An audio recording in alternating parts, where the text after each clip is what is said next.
System से टकराता हुआ युवा, 50 से ज्यादा मौतें, 100 से ज्यादा घायल, सोशल मीडिया ऐप्स पर बैन, पार्लियामेंट पर कब्जा करने की कोशिश। इस पूरे आंदोलन को चलाने वाले आखिर कौन है? जेन ज़ी।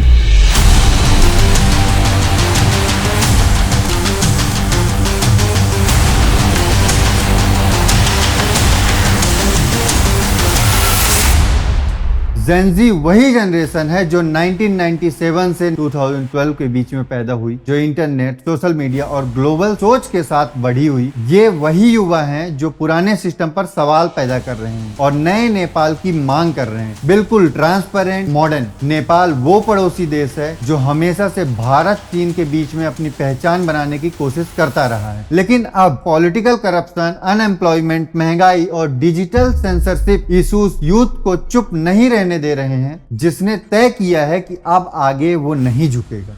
नेपाल की जेन ज़ी जनरेशन पिछले कुछ सालों से सिर्फ बेरोजगारी और महंगाई से दुखी नहीं थी। उन्हें लगता है कि राजनेता वादे तो खूब करते हैं लेकिन काम बिल्कुल नहीं कर रहे हैं। भ्रष्टाचार हो, चाहे नेपोटिज्म हो, चाहे फैमिलिज्म हो, ये बातें सोशल मीडिया पर कुछ समय से खुलकर दिखने लगी थी। सरकार ने 26 सोशल मीडिया प्लेटफॉर्म को बंद करने की घोषणा की। उन्होंने बताया कि रजिस्ट्रेशन के नियमों का ये पालन नहीं कर रहे। युवाओं ने देखा कि ये प्रतिबंध सिर्फ तकनीकी नियम नहीं है, ये उनकी आवाज को दबाने का एक नया तरीका है। और तभी वो सड़कों पर निकलना शुरू हो गए, काठमांडू, पोखरा और अन्य शहरों में। नेपाल की पॉलिटिक्स सालों से अनस्टेबल रही है। पार्टियां बदलती रहती हैं, वादे होते रहते हैं, लेकिन इम्प्लीमेंटेशन कम होता है। जनता को नहीं लगता कि एजुकेशन, हेल्थ, रोड जैसे बेसिक नीड भी पूरी हो रही है।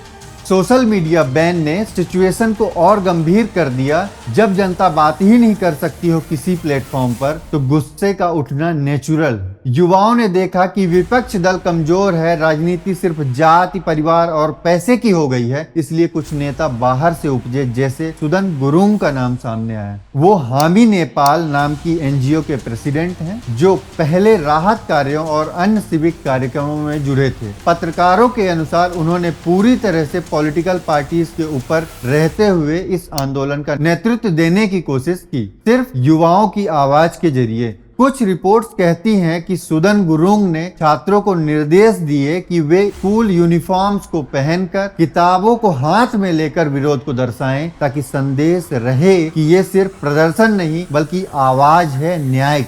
पुलिस और प्रदर्शनकारियों के बीच हिंसक भिड़ते हुए tear gases, rubber bullets, live ammunition तक उपयोग हुए। कम से कम 50 से 60 लोगों की मौत हुई और 100 लोग घायल बताए जा रहे हैं। सोशल मीडिया बैन को सरकार ने वापस लिया है, लेकिन तब तक विरोध और गुस्सा बहुत बढ़ चुका था। गृह मंत्री रमेश लेखक ने नैतिक जिम्मेदारी लेते हुए इस्तीफा दिया। प्राइम मिनिस्टर केपी शर्मा ने भी हालत बिगड़ते देख इस्तीफा दे दिया। विरोध बढ़ने से सरकार ने कर्फ्यू लगाना शुरू किया और अन्य शहरों में सेना तैनात की। संसद भवन और राष्ट्रपति कार्यालय जैसी इमारतें जली, तोड़फोड़ हुई। प्रदर्शनकारियों ने न्यायपालिका की जगह को निशाना बनाया। लोग मानते हैं कि अदालतें भी अब सुरक्षित नहीं रह गई हैं।